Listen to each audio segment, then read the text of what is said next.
If you're around my age range of 19, 20, 21, and 2017, you would be sitting in middle school class somewhere and hear about a song called Look at Me, and you would play it. Hey, I like bitch, you was your mess. Hey, can't keep my dick in my pants. Hey, my bitch don't love me no more. Hey, she kicked me out on life, bro.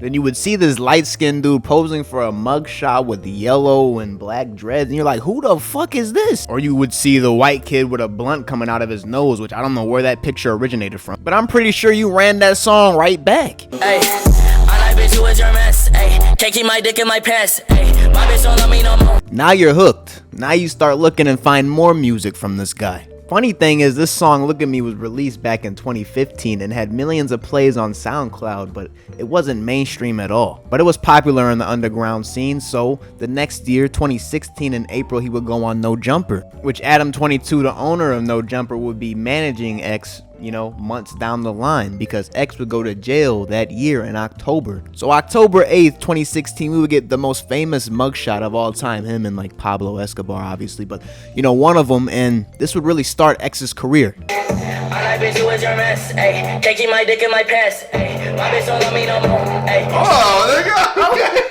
Yes, sadly enough, him going to jail is really what blew him up in the videos of him fighting in the streets, which I cannot show. But that year of 2017, which in the beginning, X was still in jail, that year, arguably for X, is one of the best years for any artist ever. And he had such a short prime, just a year and a half. So January 2017, you had people like A$AP Rocky saying free X. She kicked me out of my room. Yeah, that shit hard. Yeah, free my XXX. I can't wait till you come home. What you talking about? He the hardest in Florida. I said it. So what? You don't like it? Suck my dick. And you even had the 6ix9ine God, which people argue and say he's one of the greatest artists ever. He stole X's flow. That same month, January of 2017, Drake would preview KMT at a show in Amsterdam.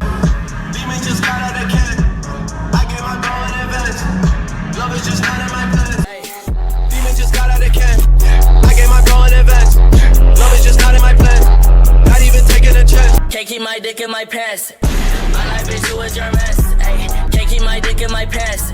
Which the next month in February, after Drake was getting accused of this tomfoolery he did, because it's obvious he stole dude's flow, he would just say, well, I don't get all this, man. Why do people think I stole his flow? I would never do something like that. I'm trying to figure out who they're talking about. I find out who they're talking about. I go and I find what song they're talking about, and I listen to it. I'm like, okay, I see where people could draw like this comparison off of like the first two lines, whether it be the cadence or the rhyme pattern or whatever. I'm just like, yo, it's crazy that people think that I'm the type of person to go pre some song that's on SoundCloud. It doesn't have like 2 plays. It has plays, he has this cult following, and go and think that I'm gonna like take that and make it my own. Like, one thing about music, when it hits you feel no pain. One thing about music, when it hit you feel no pain. One thing about light skins, we lie sometimes, and Drake was lying right there. So the next month, March, X would get released, and here's what he had to say about Drake. Didn't you get like plastic surgery? Didn't you go see like Dr. 300 like 3 times? But what the bitch? You think I'm gonna let you take my shit and not say nothing? You can suck my dick. The whole team can suck my dick. OVO. Tell OVO, everybody in OVO suck my dick. Besides party next door. Party next door.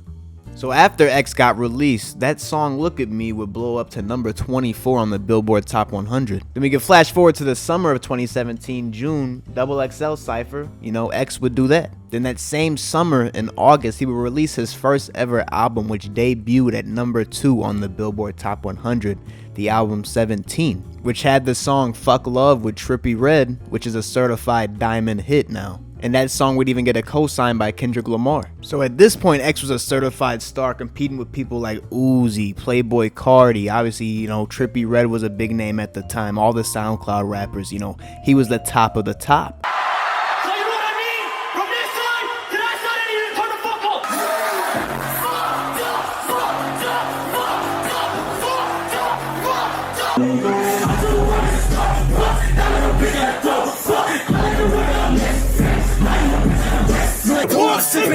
Hey yo, what the fuck is up? You don't wanna cut. Put your hands up!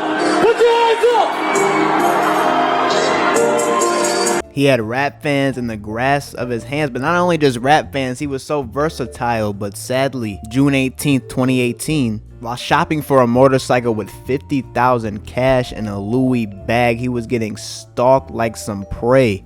A robbery would go completely wrong and X would lose his life. And I think this affected X's fans in a big way because this is really one of the biggest what ifs in rap. If X was alive today, 2024, where do you guys think he would be? I think he would be a superstar. What's that new word they use today, aura? Definitely more aura than Cardi. He probably would have dropped a lot more music than Cardi too, but why is this video getting so sad, man? Why did X have to die? But wait, hold on. You guys hear that?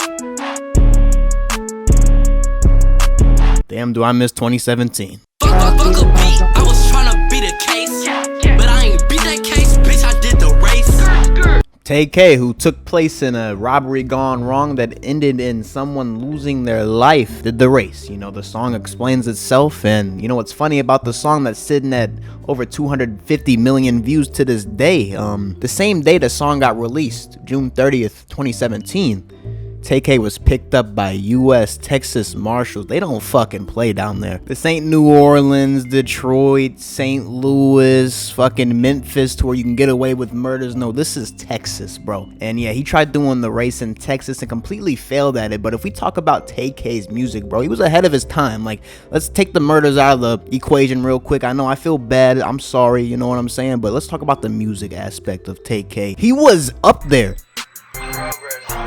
I was cruising down the street, 4 deep, 3 bitches, 1 yapper on me. Smoke him down like a damn switcher. Fuck a thought, cause I need my bands bigger. Shining like I'm Mega Man, I smoke Mega Man.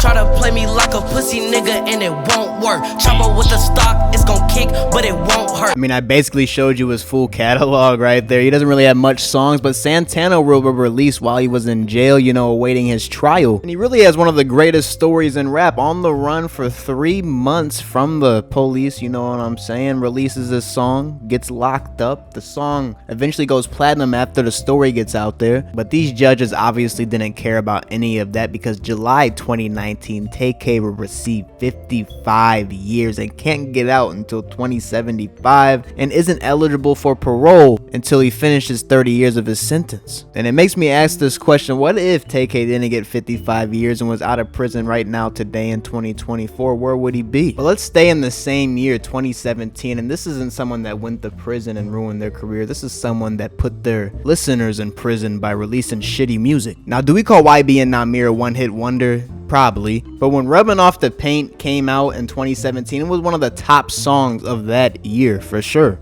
They say, Lil Nahmir, where you been at? I'm just passing the breeze. I've been running up a check, that's why these bitches on me. Chances are you know the lyrics to the song. To me, YBN Nahmir just hit a wall in the creative aspect of music. He didn't know what to do after Rubbing Off the Paint, and he made a lot of money, and I think he just got lazy and didn't want to try. And you know what? I'm sorry for calling YBN Nahmir a one-hit wonder. He had Bounce Out with that in 2018. Take a nigga bitch and then I pass her to the click. I say, see me, I don't got no time for no bitch. I just get him for the bro. But everything after that was just lazy ringtone dog shit music. Like Op Stopper that came out in 2019 is a minute long. Someone on Reddit even said YBN Nahmir the biggest clown ever. He act mad gangster for no reason. He played too much of them damn video games. Literally look it up and started thinking he was the GTA characters. Which is true, that's how the whole YBN crew formed. They were friends on GTA. So it would actually be pretty quiet for YBN Nahmir until we got his first studio album, which was Vision Land. And I don't know what the vision was on this one, but it was pretty dog shit vision. Prepare your ears, guys, and please don't unsubscribe from me. This is one of the worst fucking albums with one of the worst fucking songs of all time. Here we go. If I gave you all my love, I say, would that make you happy, baby? would it make you happy? Happy, baby. Would it make you happy?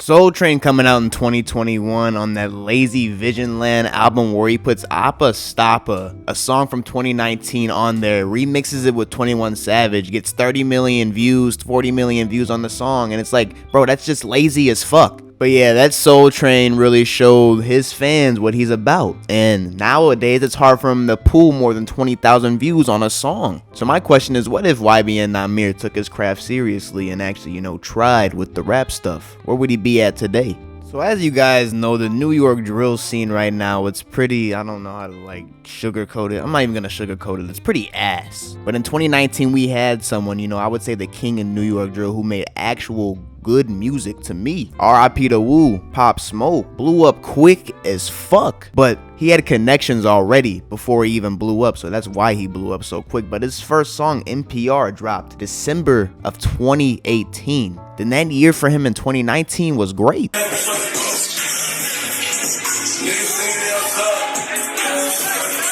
All of my comments are screaming my name while I'm in the club, throwing them hundreds and fifties and ones. Pop Smoke, they know I'm wildin' if I'm on the island, I'm snatching the set. I call H back in Valley, got streets in the telly. Shorty won't fuck off a glass and some heli. Don't call my phone, got the fence on my celly. Flight to Miami, put dick on her belly. To the jungle where niggas gon' rumble. I aim at your head, we don't spray ground. I bought the Dior, now that's what I rap for the shoe. Big 38 go hawk 'em. 2 stripes, saucing. Bentley, talking.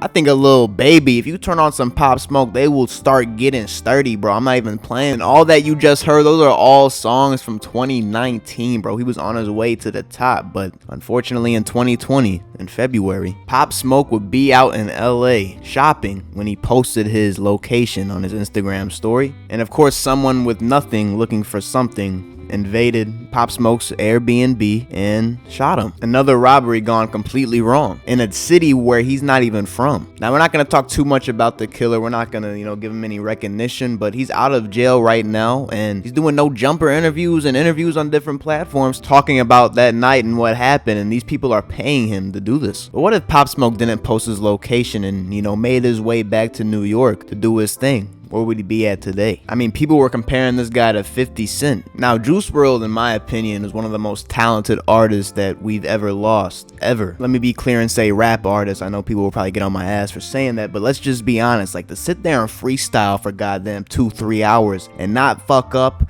bro, you gotta give him his props. He was 100% destined for this. He was making music back in 2015 under Juice the Kid, and the amount of unreleased music he has probably surpasses any rap artist today. And like the same with X, he has a certified diamond record, and to hear X and Juice, if they could have made a song together, that would have been, you know, definitely a hit. But before Juice passed away, he was already a big star in the game. It's just really sad that himself took himself out. You know, it wasn't a robbery gone wrong. It wasn't someone else looking to get him. It was him himself. And it probably sounds better than, you know, getting shot or, you know, getting your life taken in a robbery or something like that. But, you know, just losing your life in general isn't good. You know, we don't gotta sugarcoat it, man. He was an addict. And if no one was gonna help him soon enough, you know, he was gonna take himself out eventually. So what if in December of 2019 that didn't happen to Juice? Let's say Juice didn't take more than he was supposed to because he was about to go into rehab real soon before his death, which is actually really sad. But what if that night never happened with Juice? Where would he be at today?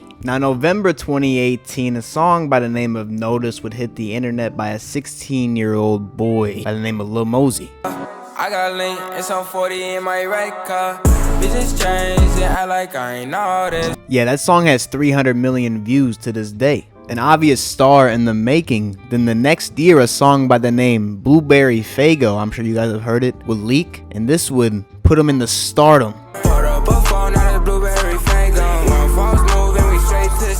That song on YouTube has 340 million views, enough views to feed a village. So at this point, Mosey was getting paid good, selling out shows, you know what I'm saying? Getting good views on his music, living the dream. But unfortunately, something really bad would happen to him that would detriment his career horribly. Now, before we get into the case, let me just remind you guys, he was found not guilty on these charges, so he is good. But he was falsely accused of rape.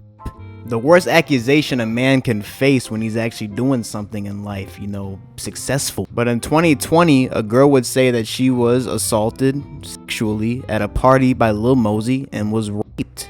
And it was all false. Everyone knows it's false now, but his career is not hitting the same like it used to, obviously. This ruined his career. He wasn't posting music really that much while this case was going on, and he was losing a lot of traction on his career. And he's trying to rebuild it right now, and I hope he can. What if this dirty, I want to say the B word, should I say, dirty bitch didn't accuse Lil Mosey of doing this to her? Where would he be at today? Pull up, we snatching your babas. Big on that to those my guys. Pull up and change the scenario. Act up and bullets start tearing up.